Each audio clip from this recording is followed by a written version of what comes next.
My video for December the 13th, 2019 is number 3303. Love and fear, positivity and negativity. That's the title. The blurb goes like this. There is a teaching that has been around for a long time in my life that we have to choose between love and fear. It is said that we cannot experience both simultaneously. So many close friends preach these things, saying that we have to choose between positivity and negativity. We are either one or the other, they say. I have had friends walk away from me because they see me as negative. To, to me, they are very judgmental and unloving. I'm not talking about name calling here or headbutting with people each trying to convince the other that they are wrong. Whenever it gets to that stage, conversation has ceased. Arguing is a battle of egos. I chuckled as I typed that. Why? Well, I am not among those who say the ego must be killed, that it is demonic in some way. Ego is simply identity, neither good nor bad. As I keep trying to do, we must find balance between apparent opposites. That's not easy when living in a polarized world. In a physical world, polarity is necessary. What is unnecessary is polarization. They are not the same. I hope we somehow develop the wisdom to unify and harmonize opposites. That would, as I see it, end much unnecessary conflict. Yes, it's interesting. I was in a discussion group again last night, and this subject came up. And we talk about a lot of things over a, well, I get there, I spent 3 hours there, and my friend Steve, he's always there, you know, when he's there. Lately, he's been gone a lot, but he was there last night.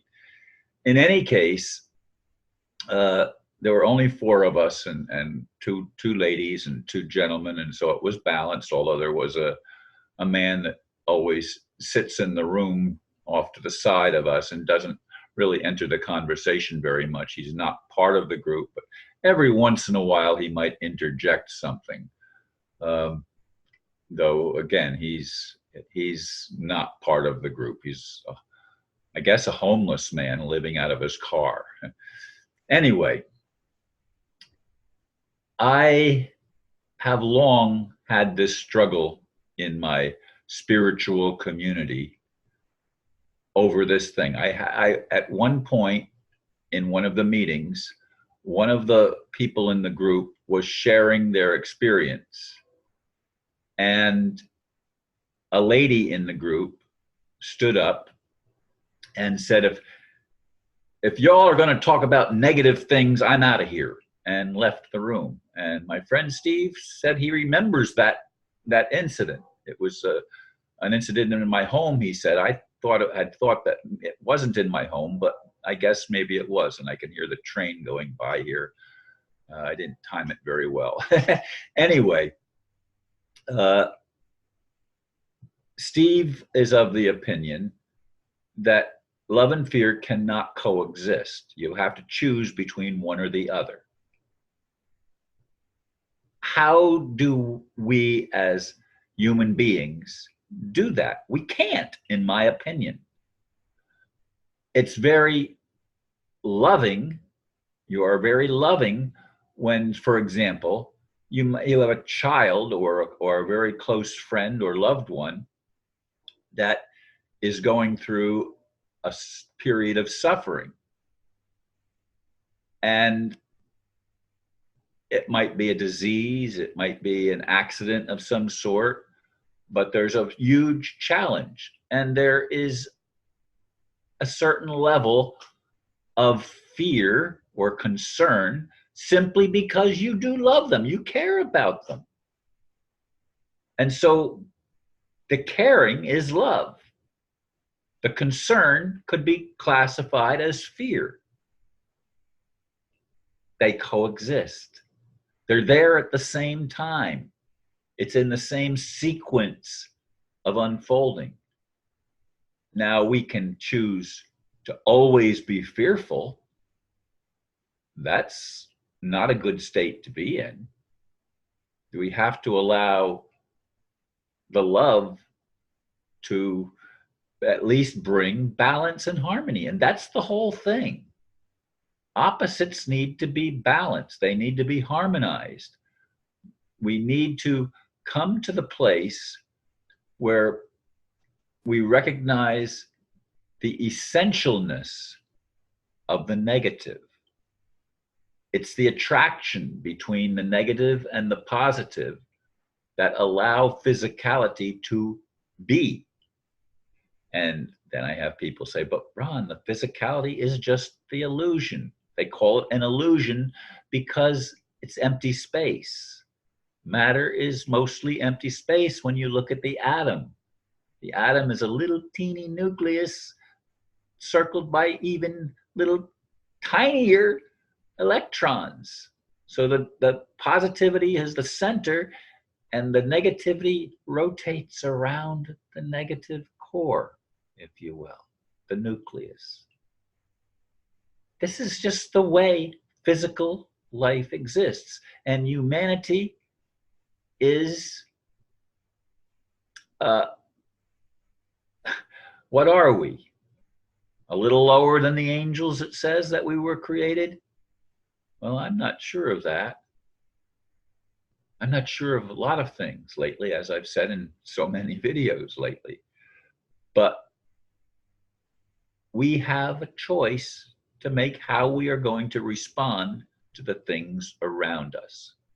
We can be terrorized by them, or we can say, we've got this problem that we have to look at. That's not being negative, looking at the problem and acknowledging that it exists.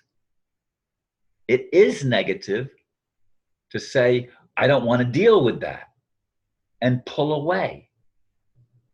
I know, I feel like pulling away myself sometimes because it's an overwhelming feeling. Now, is that fear? Well, yes, it is. It's concern that maybe I've lived my life in vain. Maybe my ideals and my visions of heaven on earth are not going to become reality. Maybe I'm not going to play the role that I thought I was born to play. Maybe everything that I've thought is distorted in some way, and it's my job to face the apparent distortions and the contradictions and try to find a balance. And the balance is not a war of one against the other. Why is this so hard for people to see? Or am I missing something myself? I mean, so many of my metaphysical friends, teach this thing of that we're in that life is nothing but a battle between love and fear, good and evil, or any other pairs of opposites, masculine and feminine, male and female, up and down, in and out. Opposites. The whole physical world is based on the interplay of opposites. That's what it's all about. Life goes on through the union of opposites. That's what generates new life. It could be looked at as sexual, and it is, but it's beyond even that. Everything seems to require this dance between opposite forces, equal but opposite. And neither one is only bad or only good. They are both. Actually, you can't even call that good or bad, but people do. Anyway, I see my time is up, and so I do thank you folks for listening. Namaste.